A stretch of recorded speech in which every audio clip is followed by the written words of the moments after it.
Chemical युक्त शराब पीने से मजदूरों की मौत की जांच एसआईटी ने शुक्रवार को शुरू कर दी। गृह सचिव की अध्यक्षता में आई एसआईटी ने पूरा शहर खंगाल डाला।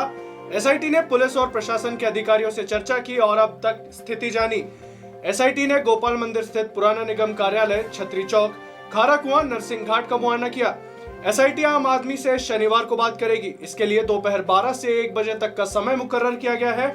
कोई भी व्यक्ति सर्किट हाउस पर एसआईटी को जानकारी दे सकता है और उसकी पहचान गुप्त रखी जाएगी। स्थानीय पुलिस अधिकारियों ने एसआईटी के सामने दावा किया कि केमिकल युक्त शराब बनाने की अवैध फैक्ट्री छतरी चौक स्थित पुराने नगर निगम कार्यालय की छत पर चल रही थी। यूसुफ की सरपरस्ती में अस्थायी निगम कर्मी सिकंदर एवं गब्बर यहाँ स्प्रिट से शराब तैयार कर रहे थे। 40 रुपए कीमत के 400 ml स्प्रिट से वो 2 लीटर शराब बना रहे थे। इसे 200 ml की पोटली में पैक कर मजदूरों को सप्लाई कर रहे थे। पुलिस ने यूसुफ को गुरुवार रात ही गिरफ्तार कर लिया था, जबकि सिकंदर और गब्बर फरार है। इन सभी पर रासुका लगाई गई है। सिकंदर और गब्बर पर पुलिस ने 10-10 हजार का इनाम भी घोषित किया है। सिकंदर ने अपने गुर्गे के नाम से छतरी चौक पार्किंग का ठेका ले रखा है। SIT chief doctor Rajesh Rajora गुरुवार रात ही उज्जैन पहुंच गए थे। शुक्रवार को डॉक्टर राजेश राजौरा ने एडीजीपी एसके झा और डीआईजी रतलाम उपरेंज सुशांत सक्सेना ने खारा कुआं, गोपाल मंदिर, रीगल टॉकीज, नरसिंह घाट और पुराने नगर निगम कार्यालय का मुआयना किया। उन्होंने यहां रुककर एक एक चीज देखी। मुआयने के बाद एसआईटी ने पुलिस एवं प्रशासन के स्थानीय अधिकारियों से जानकारी ली। इसमें यह पूछा कि घटना की जानकारी कब लगी, मजदूरों की शिनाख्त कैसे की, परिजन इनकी मौत पर क्या बता रहे हैं, पीएम रिपोर्ट में क्या निकला, अवैध शराब का काम कब से चल रहा था, क्या इस पर एक्शन लिया गया, वो कब लिया गया। डॉक्टर राजेश राजौरा ने मीडिया को बताया कि डी नेचर स्पिरिट के RS 137 लॉट में दिक्कत है। इसके उपयोग रोकने की सलाह जारी की गई है। अब तक 12 मौतें हुई हैं। जांच शुरू की आज सुबह से ही।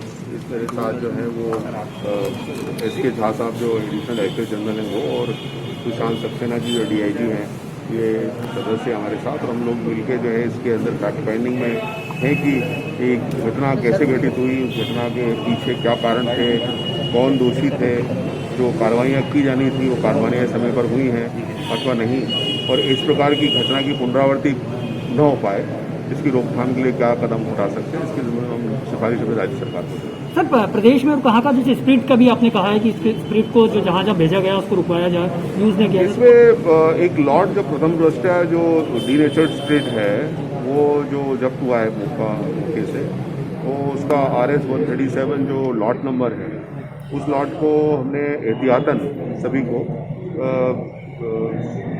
जो इनके डीलर्स हैं उनके यहाँ और जो सप्लाई जहाँ हुआ है उनको हम लोग हिदायत कर रहे हैं कि एहतियातन इसको अभी इस्तेमाल न किया जाए। वैसे डीनेचर्ड स्पिरिट जो है वो उसकी बॉटल पर ही लिखा होता है not to be used internally, यानी पीने के इस्तेमाल के लिए नहीं है, पर इसका दुरुपयोग जो है स्पूरियस तरीके से पीने के इस्तेमाल के लिए भी कई स्थानों पर देखा जाता रहा।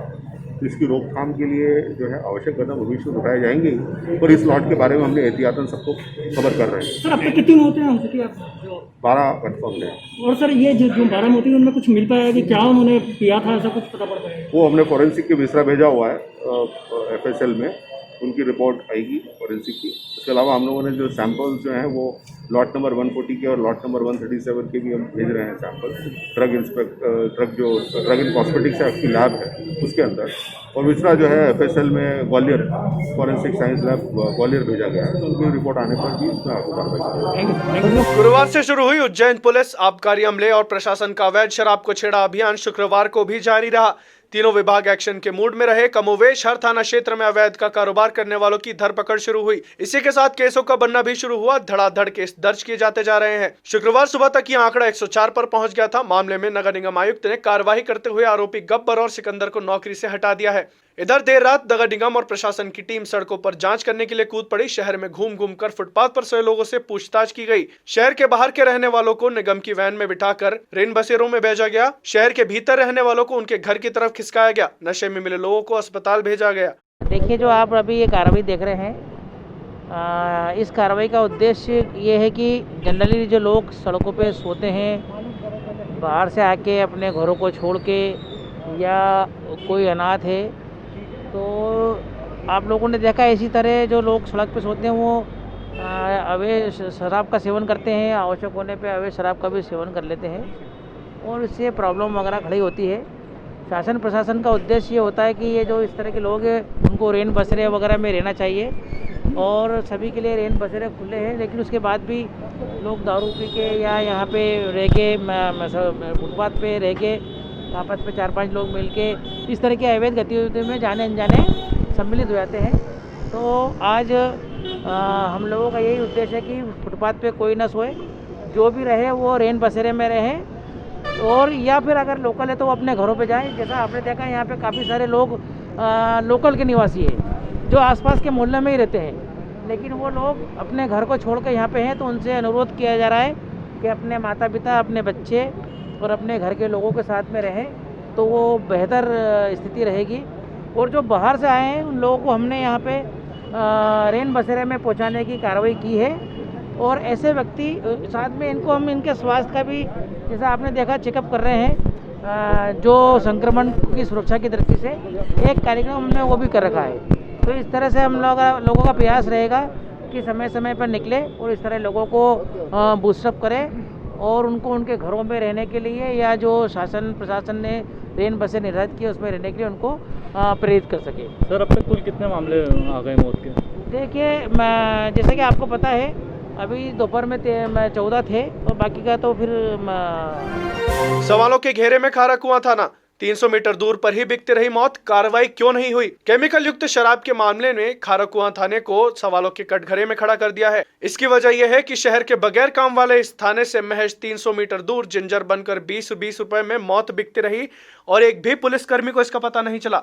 यूनुस, उसका दामाद सिकंदर और गब्बर 15 सालों से क्षेत्र में सक्रिय हैं। इन पर सट्टा चलाने, अवैध शराब बेचने और अन्य अवैधानिक गतिविधियों में शामिल होने के आरोप हैं। ये नगर निगम की आड़ में बखूबी अपनी काली करतूतों को अंजाम दे रहे थे और इसकी भनक न तो उनके अधिकारियों को मिली और न ही पुलिस वालों को। गोपाल मंदिर स्थित पुराने निगम कार्यालय भवन के खंडहर से कारा कुआं थाना महज 300 मीटर की दूरी पर है, लेकिन इधर कोई झांकने नहीं आया या यूं कहें कि झांकने की जरूरत नहीं समझी। इसके कई कारण हो सकते हैं। यूनुस, सिकंदर के प्रभाव से ज्यादा यह अवैध कमाई में हिस्सेदारी का मामला हो सकता है। छतरी चौक सराय में मजदूरी करने वालों से लेकर यहाँ के दुकानदारों तक को यह मालूम था कि बगीचे के अंदर से ही पोटली की शराब बेची जाती है, लेकिन पुलिस को यह पता नहीं चला। खारा कुआं उज्जैन शहर का सबसे छोटा थाना है। इसका क्षेत्र भी बहुत छोटा है। हाँ, इसके इलाके में व्यावसायिक इलाका जरूर आता है। यहाँ तक कि तंग बस्तियों में जुआ, सट्टा चलाना आम बात है, लेकिन शराब तस्करी का कांड पहली बार इतने बड़े पैमाने पर सामने आया है। शराब के अवैध कारोबार में 3 महिला माफिया भी पकड़ाई गई हैं। नागजिरे पुलिस ने शक्करवासा की रचना पोरवाल को पकड़ा। वो किराना दुकान की आड़ में देसी शराब बेच रही थी। महाकाल पुलिस ने कहरवाड़ी की बेबी को पकड़ा है। वो छतरी चौक, कहरवाड़ी, महाकाल क्षेत्र में स्कूटर पर शराब लेकर बेचती थी। पोटली उसकी डिक्की में होती थी और वो जहां चाहे वहां खड़ी होकर शराब बेचती थी। इसी तरह मकड़ौन की अवंताबाई को भी नजरपुर में शराब बेचती थी। पुलिस ने इनकी भी गिरफ्तारी ली है। जिंजर शराब टिंचर यानी स्प्रिट से तैयार की जाती है। ये टिंचर घावों को संक्रमण रोकने में काम आता है। मेडिकल स्टोर पर यह आसानी से उपलब्ध होता है। पुलिस एवं प्रशासन ने इसी के चलते दवा बाजार के स्टोर को सील कर दिया है। वहीं जहरीली शराब पीने से हुई उज्जैन में 12 मौतों के मामले में मुख्यमंत्री शिवराज सिंह चौहान ने शुक्रवार को भोपाल स्थित अपने निवास पर वरिष्ठ अधिकारियों की बैठक बुलाई। इसमें जहरीली जिंजर शराब के सेवन से हुई मौतों के संबंध में जानकारी ली। सीएम ने निर्देश दिए हैं कि लोगों में नशे की आदत और अवैध रूप से ऐसे पदार्थों की आपूर्ति व बिक्री पर नजर रखी जाए।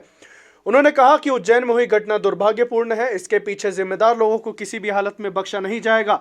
नशे के सौदागरों को मध्य प्रदेश की धरती पर नहीं रहने दिया जाएगा।